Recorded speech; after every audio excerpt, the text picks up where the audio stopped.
Керівник агентства Євросоюзу з питань мережевої та інформаційної безпеки Юхан Лепасаар заявив, що кількість кібератак 2024 року подвоїлася та додав, що за багатьма з них стоїть Росія.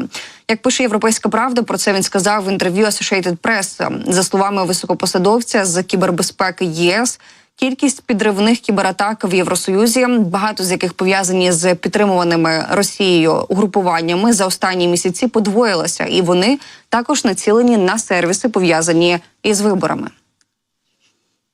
Кількість хактивістських атак проти європейської інфраструктури суб'єктів загрози, основною метою яких є спричинення дезорганізації, подвоїлася з 4-го кварталу 2023 року до 1-го кварталу 2024 року.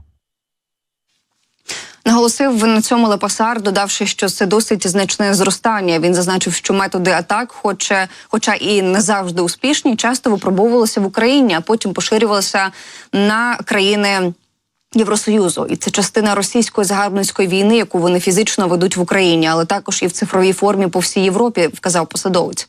Лепасаар також назвав великою загрозою дезінформацію та маніпулювання інформацією за допомогою штучного інтелекту. Раніше Рада ЄС закликала відповідні органи Євросоюзу та країн-членів активізувати усі наявні інструменти, щоб не допустити іноземного втручання у вибори.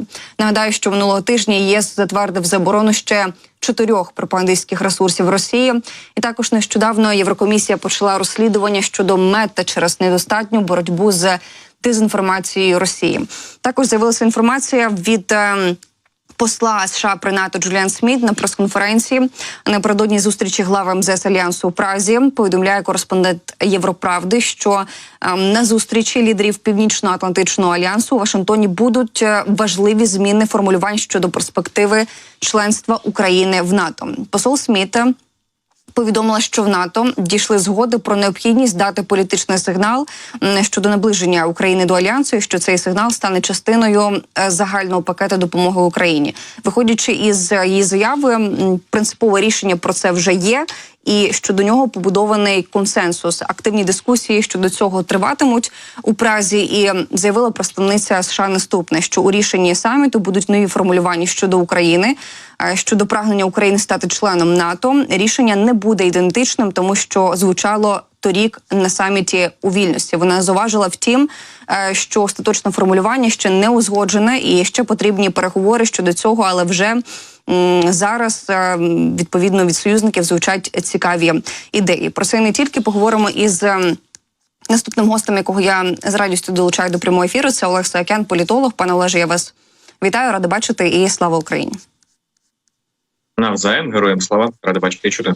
Пане Олеже, ми з вами обов'язково поговоримо ще про НАТО, але хочу розпочати нашу розмову із такої гучної заяви. Колишній президент США Дональд Трамп під час зустрічі з донорами його передвиборчої кампанії заявив, що розбомбив би Москву і Пекін, якби Росія вторглася в Україну або Китай окупував Тайвань за його президентства, пише The Washington Post.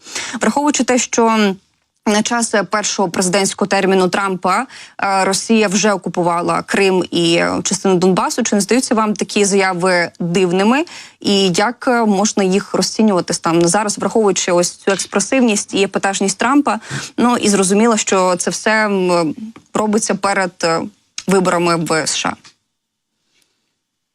Ну, зрозуміло, що ця теза, вона була лише одним маленьким епізодом його промови, і взагалі цієї зустрічі з донорами, власне, там 3 речення було присвячено Україні за дуже-дуже великий виступ. Тому зрозуміло, що журналіст вихопив лише маленьку частину по Україні, а більша частина там взагалі була не про нас, про внутрішні проблеми, економіку, торгівлю, багато чого іншого. Тому сприймати серйоз це як програмну промову Трампа чи його позицію точно не варто. Це перша теза. Друга теза.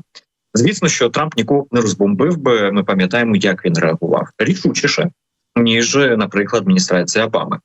При Трампі ми отримали летальну зброю. І, власне, і наразі ризики з обранням Трампа, вони пов'язані не з його нерішучістю, вони пов'язані з тим, що він може створити інституційну кризу в Сполучених Штатах і заблокувати спроможність роботи і Конгресу, і як ми це бачили зараз, наприклад, з політичною кризою, парламентською кризою, спровокованою трампістами, і, наприклад, в Пентагоні, бо на повному серйозі зараз в Америці аналітики говорять про те, що у Трампа вже підготовлений список нових генералів інших лояльних, яких він хоче привести замість всього керівництва Пентагону.